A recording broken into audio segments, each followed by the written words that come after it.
Hello class 6, good morning. In the previous video we have seen about the computer languages. In that we have studied about machine level language, assembly level language. Now we are going to see about the high level languages.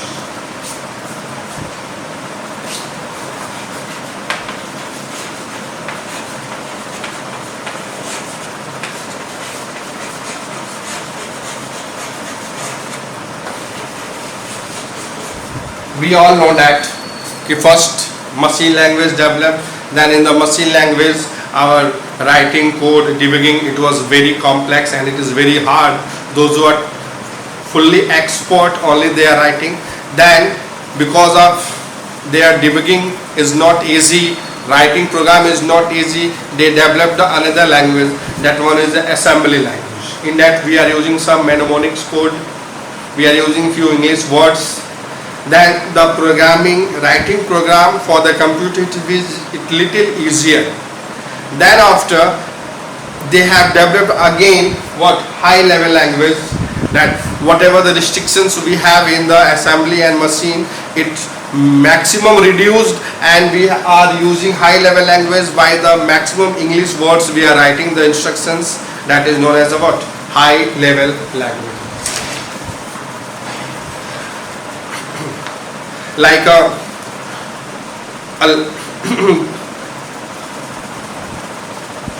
basic language, C, C++, Java, these all are the programming language of the high level languages. Clear?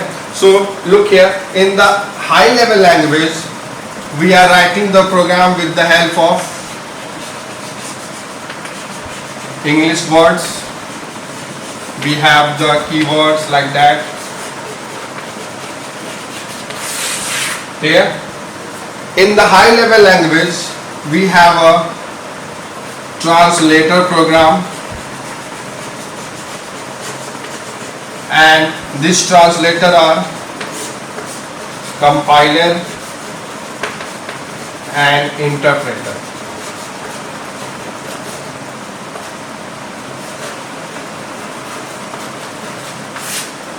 Clear? So the translator programs that convert high level language into the machine level language, these are the compiler and interpreter.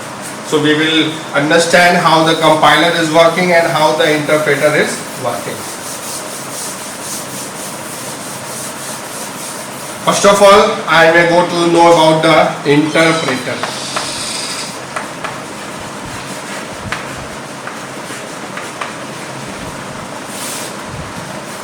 It is a translator program for the high level language.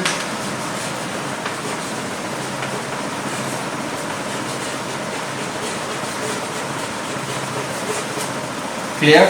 Other things, it converts, it execute the code line by line. Third point, the execution speed of this translator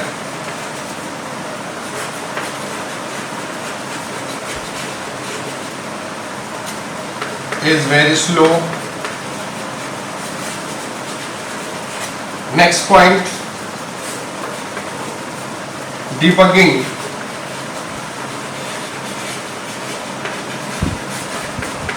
is fast. What the interpreter is doing, it is a translator program for the high level language. It executes the code line by line, and if it is executing the line by line, obviously it may take the time for the execution. So execution speed of this translator is very slow, but it executing the line by line. So if any error we are getting on any line, it immediately stop the execution, it show the error. So debugging is very fast. So that is known as interpreter program. A translator. Now we are going to see about the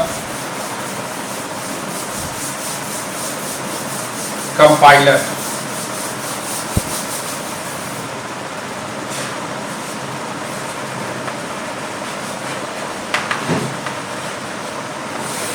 It is also high level language translator. It executes whole programs at a time. means it execute whole program at a time. Execution speed is fast. Execution speed is very fast. Its speed is fast. And debugging is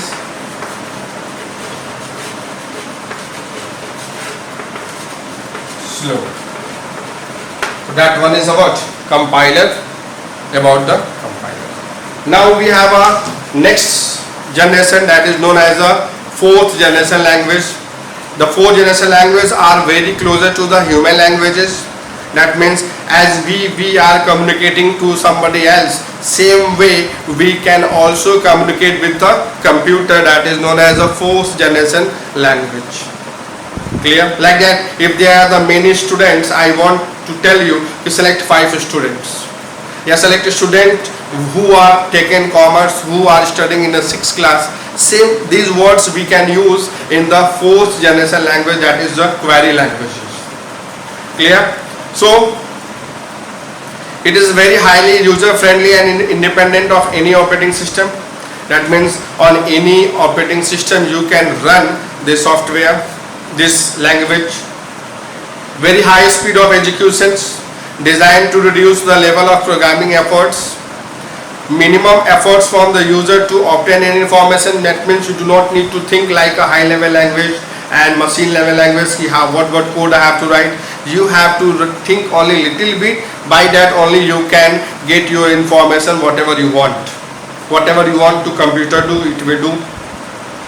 Designed to reduce the time and cost of software, and it is used in the development of the programming languages and softwares. Clear? So these are the things, these are the 2 topics which are left in this chapter, that is also finished. And whatever the things I wrote here during the explanations, you should have to write in your copy. And I hope you got the PDF of chapter 1, you have written the question answer. Now you should have to write the question answer for the chapter number 2 also. Very soon I will give you PDF. So thank you class, today only that much. Tomorrow we will see the next chapter. Thank you.